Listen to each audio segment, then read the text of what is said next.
grandes, petites et moyennes. Je commencerai sur la partie économique et je laisserai la parole à mes collègues sur les différents sujets. Je tiens à associer une nouvelle fois, au nom du gouvernement, toutes nos pensées aux chefs d'entreprise qui ont vu leur outil de travail complètement brûlé, aux chefs d'entreprise qui voient aujourd'hui des pertes d'exploitation extrêmement importantes liées à la situation, et donc l'urgence est pour nous toujours la priorisation, la sécurisation des différents commerces et des différents lieux pour que la sécurité revienne dans différents quartiers, pour que la reprise économique puisse se faire. C'est aujourd'hui le préalable à une bonne reprise de l'activité, mais nous devons être aujourd'hui dans la préparation des différentes mesures économiques et sociales pour accompagner les entreprises qui ont été lourdement touchées par cette crise. La première des mesures que nous avons prises aujourd'hui, c'est le gel de la fiscalité et des cotisations sociales pour les personnes qui ont subi un incendie sur leur outil de travail. Pour l'instant, uniquement pour ces personnes, c'est-à-dire les personnes qui ont vu leur outil de travail ravagé par des incendies criminels, donc un gel de la fiscalité et des cotisations sociales. Pour les autres personnes qui ont subi des pertes d'exploitation, nous allons adapter au fur et à mesure les différentes mesures économiques que nous prendrons, mais nous allons nous adapter le plus vite possible, puisque je sais que des gens ne sont pas en capacité de payer leurs cotisations fiscales ou leurs dépenses fiscales. Donc nous avons cette nécessité de réagir extrêmement rapidement. C'est pour ça que nous sommes organisés dans une cellule qui comprend à la fois l'État, les partenaires sociaux, les différentes collectivités et les banques, pour avoir la réponse la plus adaptée possible aux différents secteurs du monde économique. Mais la première mesure, et je le répète, un gel des cotisations sociales et fiscales pour les personnes qui ont vu leur outil de travail incendié. Un travail de chiffrage extrêmement précis est en cours de réalisation par les différents services du gouvernement et des autres collectivités pour estimer à la fois les besoins extrêmement urgents en perte de cotisation sociale, en perte de recettes fiscales, en besoin de chômage, pour justement pouvoir assurer le paiement des salaires des Calédoniens qui seront en difficulté. Des mesures ont déjà été prises par les différentes provinces. Nous devons être en lien avec les différentes collectivités et travailler en solidarité avec l'ensemble des collectivités pour répondre de manière le plus efficace possible. Mais nous proposerons un dispositif de chômage partiel qui ne deviendra plus exceptionnel, puisque au vu de l'ampleur, ça sera un chômage partiel pour des milliers de personnes.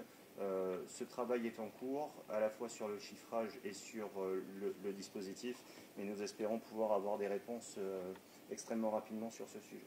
Sur la question des banques, puisque nous avons là aussi des demandes particulières de la part des Calédoniens, nous avons eu des réunions précises avec la Fédération française des banques pour avoir une réponse commune à apporter aux Calédoniens. On travaille en étroite collaboration avec l'État et les banques pour à la fois répondre aux besoins des entreprises, mais aussi pour pas que le système bancaire calédonien soit au tapis et qu'on puisse avancer correctement sur ces sujets. Notre préoccupation première est d'être aux côtés des chefs d'entreprise et des salariés qui sont aujourd'hui dans une extrême difficulté, soit parce qu'ils ont vu leur outil de travail brûler, soit parce qu'ils n'ont plus de clients, soit parce qu'ils n'arrivent pas à accéder sur leur site d'exploitation, faute de sécurisation du lieu. Des réponses seront apportées quotidiennement pour qu'on soit le plus efficace possible pour ces personnes.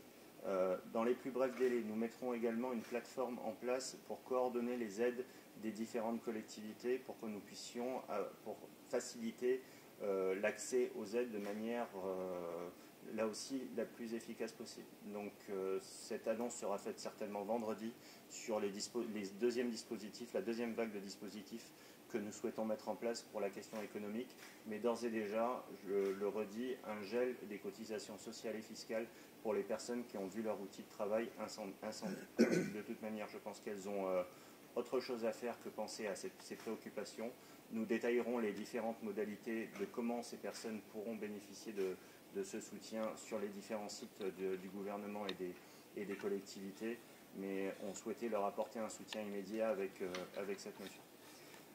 Avant de passer à la question sanitaire, je souhaitais vous donner l'information suivante que nous avons subi la nuit dernière, une cyberattaque d'une force inédite en Nouvelle-Calédonie, puisqu'un fournisseur d'accès a subi une attaque de l'extérieur sur une adresse IP avec le but de saturer le réseau Internet calédonien. Les équipes de l'État et les équipes de l'OPT ont réussi à stopper cette attaque avant qu'il y ait des dégâts importants sur le sujet. Mais cette attaque a été engagée très peu de temps après l'annonce de la venue du président de la République en Nouvelle-Calédonie. Je remercie les services de l'État et de la Nouvelle-Calédonie, de la direction du numérique et de l'OPT qui ont réussi à bloquer cette cyberattaque que je redis inédite par son ampleur. En gros, c'est des millions de mails qui ont été envoyés de manière simultanée sur une adresse mail qui avait comme objet de saturer le réseau Internet calédonien et de le rendre inopérant. Donc la Nouvelle-Calédonie est le centre de cyber-ressources du Pacifique et donc a pu répondre de manière très efficace. Mais au-delà de l'information, c'est un message que j'adresse aux entreprises et aux collectivités.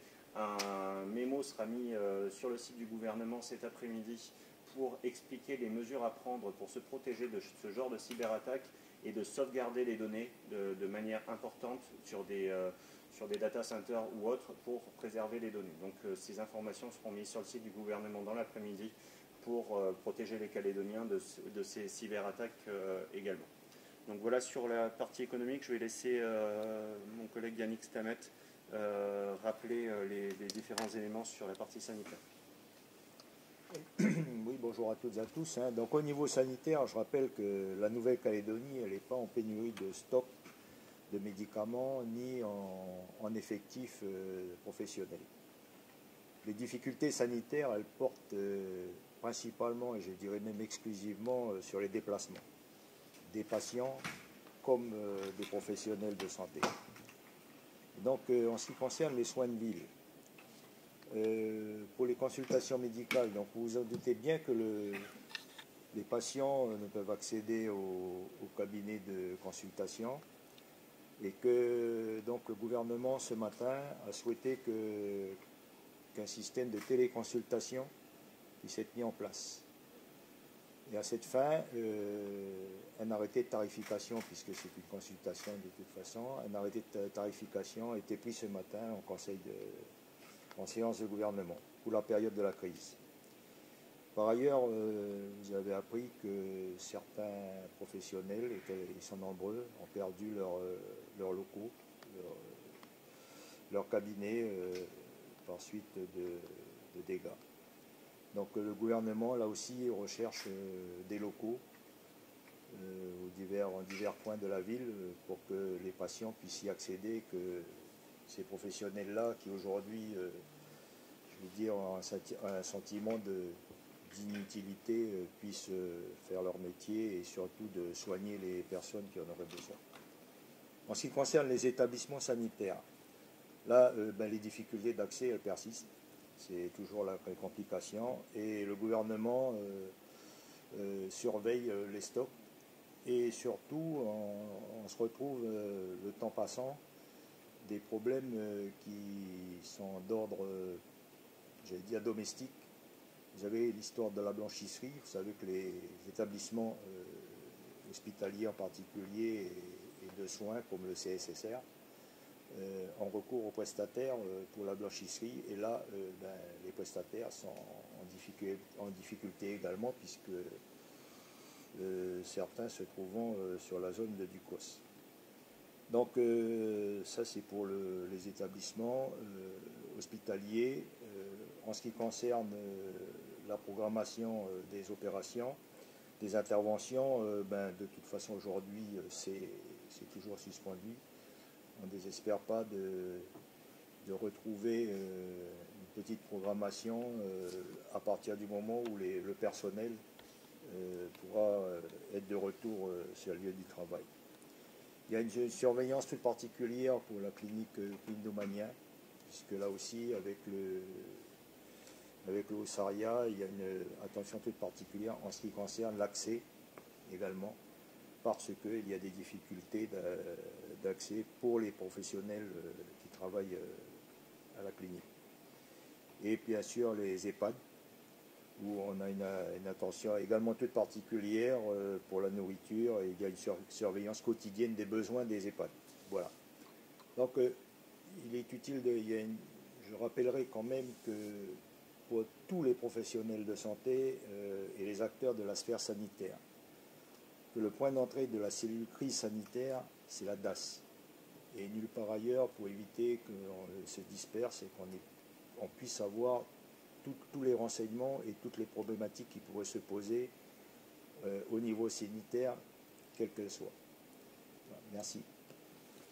Jérémy, pour la partie approvisionnement. Bonjour, merci.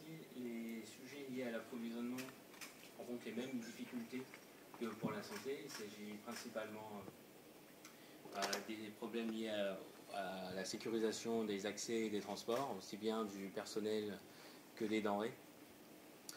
La situation s'améliore légèrement sur le Mont d'Or Nord. Autour de Robinson, des commerces commencent à rouvrir de manière ponctuelle, mais les populations ont un accès même dégradé à des sources de nourriture. C'est encourageant. Sur Païta et Dambéa Nord aussi, les commerces qui étaient en très grande difficulté de stock hier ont pu se rapprovisionner en partie aujourd'hui, et ce rapprovisionnement sera conforté demain par les services de transport en appui du gouvernement. J'y reviendrai après. La situation reste néanmoins très compliquée sur Ducos, sur Rivière-Salée et sur Dambéa, où clairement des accès doivent être libérés et sécurisés pour qu'on puisse s'assurer du bon fonctionnement de certains points de vente qui permettraient de permettre la continuité de l'accès à la nourriture pour la population de ces quartiers. Sur les moyens mis en œuvre par le gouvernement, comme pour la santé, les services du gouvernement sont en lien permanent avec les commerçants dans les zones les plus sensibles.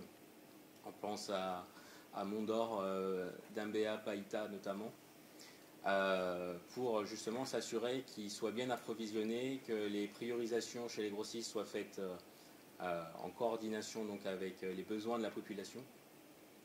Donc c'est un schéma qui est mis en place, et il a été demandé donc à tous ces commerçants donc de passer toutes leurs commandes le matin pour que l'après-midi les grossistes puissent les préparer avec leur relation commerciale habituelle, et que l'après-midi, quand on se rend compte qu'il y a des difficultés logistiques, les services du gouvernement et notamment la sécurité civile prennent le relais sur la logistique afin d'assurer les convois alimentaires. Donc c'est pour nous, avec une partie de la flotte du privé qui a été réquisitionnée, un élément central qui permet vraiment de faciliter sur les points où la sécurité commence à s'améliorer un peu, ou en tout cas qu'on a des chemins de passage qui sont assez fréquentés pour pouvoir assurer un approvisionnement. Donc c'est plusieurs semi-remorques qui ont été réquisitionnés partout dans les différentes flottes. On remercie encore le monde économique pour mettre à disposition ces camions qui sont donc réquisitionnés de manière équilibrée entre les différents prestataires, pour pas que les circuits économiques habituels qui reprennent ne soient perturbés par l'action publique. Donc il y a une vraie coordination entre le monde économique et les services du gouvernement là-dessus, afin que Nouméa, qui commence à retrouver un approvisionnement plus simple, on va dire, à l'heure actuelle, ne soit pas perturbé par les opérations d'approvisionnement dans le nord de l'agglomération. Pour la province nord, les recensements sont en train d'être finalisés, les barges sont en train d'être préparées. Donc c'est un travail qui est fait conjointement avec Gilbert Tuénon, qui travaille sur les transports au sein du gouvernement. Donc les besoins sont en train d'être organisés, et on n'a pas pour l'instant de difficultés sur le nord. La difficulté pourra être, s'il y a des barrages qui sont sur la RT1 dans province nord, de pouvoir alimenter, et j'appelle les Calédoniens à faire preuve de civisme et de permettre les approvisionnements et les convois, non seulement de personnes en difficulté, du personnel soignant au niveau sanitaire, mais aussi les convois alimentaires, afin d'alimenter l'ensemble des Calédoniens. Sur la province des îles, la situation est maîtrisée.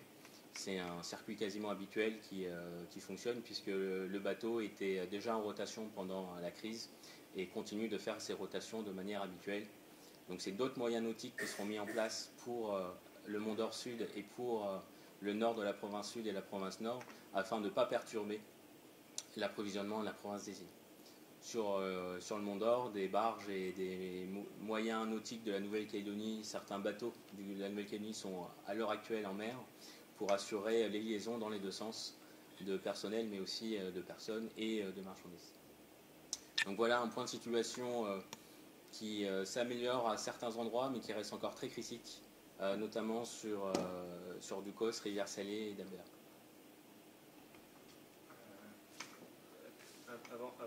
Avant de passer aux questions, donc je reviens juste sur le phasage des mesures économiques, puisque l'urgence absolue maintenant est d'apporter des aides économiques aux entreprises et aux salariés sur plusieurs phases. Une phase à la fois des paiements des charges courantes, à la fois des entreprises et des collectivités, c'est sur quoi on est en train de travailler et de répondre, et une phase qui est aussi urgente, mais qui sera dans un second temps sur le niveau de reconstruction et de comment on va financer la reconstruction de l'économie calédonienne et des entreprises qui ont subi des dégâts importants. Donc les services de la Nouvelle-Calédonie chiffrent tout ça, les besoins des salariés, des entreprises en charge courante et des collectivités pour continuer à avoir des collectivités qui fonctionnent, et une phase numéro 2 sur la partie reconstruction de l'économie calédonienne. Mais avec une première mesure aujourd'hui, donc qui est le gel de la fiscalité et des cotisations sociales pour ceux qui ont subi des incendies. Je crois que c'est la moindre des choses dans le contexte actuel. Donc, on va passer à vos questions. Ce que je vous propose, c'est de répéter vos questions, parce qu'on a eu des échos comme quoi ce n'était pas entendu en direct à chaque fois. Donc Gilles Ménage pour Radio X2. Monsieur Gigès, vous avez parlé donc, des mesures que vous venez de prendre pour ce qui concerne les entreprises, avec les banques. Quid des assurances? Est-ce qu'elles vont elles aussi travailler le sujet, évidemment, puisque un certain nombre d'entreprises ont été, j'allais dire, rayées de la carte. Oui, la question est est-ce que les assurances vont participer? Oui, c'est vraiment le premier sujet qui a été évoqué avec Bruno Le Maire au cours de la dernière visioconférence avec lui, pour avoir une doctrine Nouvelle-Calédonie pour qu'on évite déjà pour qu'on aille vite, pour qu'il y ait des remboursements qui soient extrêmement rapides. Le COSODA, qui représente les assurances, participe à la cellule de crise économique avec nous, et donc oui, les assurances seront mobilisées de manière importante, mais ce qu'on souhaite de la manière la plus simple possible. Et ce qu'on a demandé également à l'État, c'est que là où il n'y aurait pas forcément des assurances qui couvrent un certain nombre de choses, c'est qu'il puisse y avoir une prise en charge, mais ça c'est en cours de discussion avec l'État, et la venue du président de la République est importante pour savoir le niveau d'aide dont on pourra disposer pour ces différents éléments. Vous attendez des précisions justement de cette visite du président de la République? Vous attendez des annonces? Bien sûr, le président de la République, il ne se déplace pas pour rien. Il ne fait pas 24 heures d'avion et 24 heures de présence, à mon sens, pour rien dire. On attend vraiment, c'est pas nous, c'est les Calédoniens attendent des annonces fortes du président de la République, à la fois en sécurité, à la fois pour reconstruire la Nouvelle-Calédonie, mais en urgence immédiate de pouvoir payer les charges courantes à la fois des entreprises et des collectivités pour que la Nouvelle-Calédonie continue de fonctionner malgré ce que nous avons subi. Le commissariat dément le fait qu'il y ait une cyberattaque. Est-ce que vous confirmez donc qu'il y a bien une cyberattaque? Et si oui, est-ce que vous en avez une idée de l'origine? Je confirme bien qu'il y a une cyberattaque. J'ai demandé au commissaire si je pouvais l'évoquer. Il m'a dit oui. Je ne sais pas qui dément au commissariat sur ce sujet.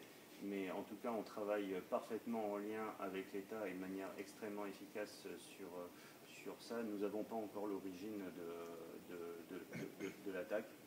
C'est venu de plusieurs pays en même temps, les différents mails qui ont été lancés. En tout cas, c'était notamment sur le ça a voulu engorger le câble Nouvelle-Calédonie, donc les services de l'OPT ont fait le nécessaire pour couper cette adresse IP qui était attaquée. Mais on travaille parfaitement en lien avec les services de l'État sur le sujet, mais il n'y a pas encore d'origine à cette attaque. Vous parlez du travail avec le commissaire. On a des informations comme quoi le commissaire n'assistait plus aux réunions avec les membres du gouvernement. Le commissaire était présent ce matin en séance du gouvernement. Il y a eu des jours où il ne pouvait pas venir, je pense, compte tenu de l'actualité, mais il y a un travail en étroite collaboration entre les services du gouvernement et les services de l'État. Messieurs, sur le bilan, il me semble qu'on est à 6 morts officiels. On peut y ajouter, je crois, la maman qui est allée vers le dépôt et qui a perdu son bébé. On a des témoignages, notamment d'ambulanciers, qui nous parlent de personnes dialysées qui seraient mortes chez elles. Est-ce que vous avez des retours sur ça, des remontées d'informations, et à votre connaissance, s'il y aurait en gros des décès annexes aux violences? Non, on n'a pas confirmation. Pourquoi on n'a pas confirmation? Ça relève de la discrétion médicale. Donc, vous pouvez avoir des bilans concernant les faits que vous aviez énoncés. Mais en ce qui concerne les morts, les décès par maladie ou par, je veux dire, la maman, l'accouchement difficile et tout autre point, l'accouchement non assisté, ça, on n'a pas de retour officiel. Linda Sassienne, c'est la première. Je vous entends donc dire qu'il y a bien une discussion avec le commissaire, en tout cas qui est régulière. On vous entend, ça s'arrange au niveau de l'approvisionnement. Concernant le Medipôle, on a l'impression que depuis 10 jours, ça n'évolue pas. Est-ce qu'il y a un travail conjoint pour essayer d'améliorer l'accès, notamment pour faciliter la relève des employés sur place? Oui, oui, bien sûr, il y a un travail qui est fait, mais vous vous rendez bien compte que ce travail, c'est l'accès. Il n'y a qu'une seule route. Donc, les services de l'ordre font leur travail. Malheureusement, un barrage qui est enlevé, tout de suite après, il est remis. Ce sont des difficultés. Il y a un acheminement qui a été prévu par la mer avec des difficultés d'accès.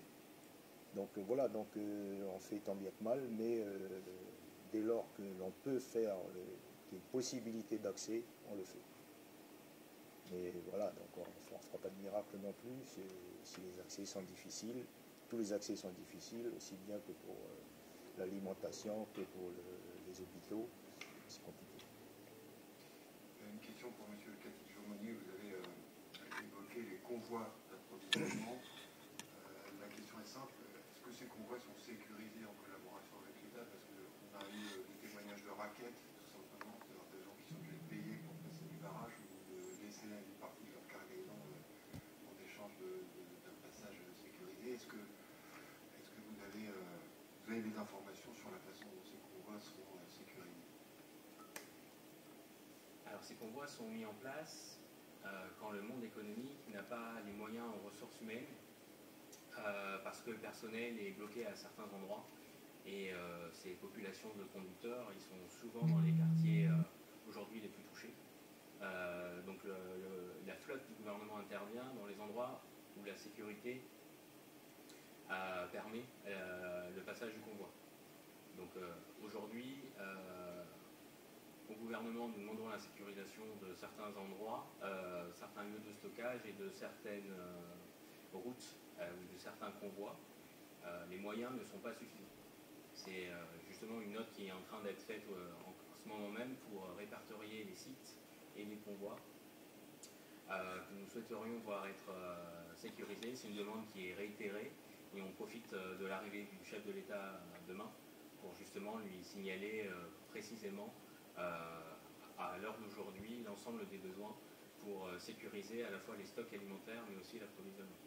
Donc les convois qui sont faits sur des routes dont l'accès est libre pour pouvoir y accéder par du personnel de la sécurité civile. D'autres questions? Oui, peut-être, toujours concernant l'approvisionnement, on a parlé de Veta et d'Indiana, on disait là c'est très compliqué. Je vous pose la question parce qu'elle a été posée par des habitants. Tindu, Caméré, Ducos, on en est où? De la sécurisation des accès. Il n'y a aucune sécurisation qui permette une circulation.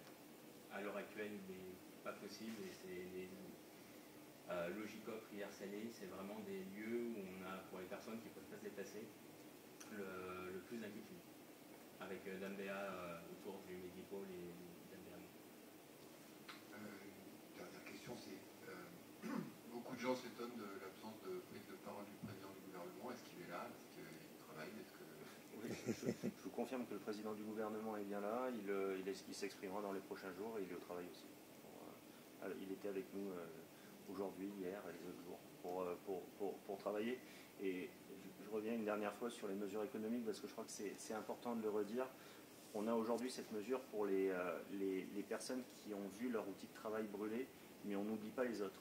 On n'oublie pas les autres qui aujourd'hui ont une perte d'exploitation extrêmement forte, qui n'ont plus forcément de clients, qui n'ont plus forcément de fournisseurs. Et notre rôle est d'être à leur côté et on sera à leur côté dans les tout prochains jours pour apporter de nouvelles réponses les plus simples et les plus efficaces possibles. On a juste besoin de discuter avec le président de la République de comment l'État va nous accompagner sur l'ensemble de ces mesures. Mais on prend une mesure pour ceux qui ont brûlé, enfin qui ont vu leur outil de travail brûler aujourd'hui. On n'oublie pas les autres et on apportera des réponses dans les prochains jours. Notamment sur les banques, les assurances ou les aides, les différentes aides.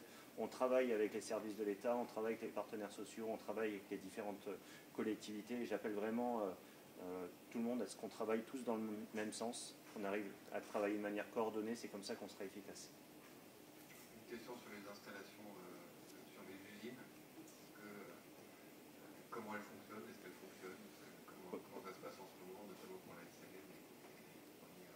Oui, on a eu un point qui a été fait avec la SLN et Crony Ressources. Je ne vais pas rentrer dans les détails parce que je ne veux pas les mettre en danger sur leur sécurité, mais la SLN a assez four qui fonctionne. Je salue les employés de la SLN qui ont été remarquables pour faire fonctionner les fours et que les fours ne s'arrêtent pas.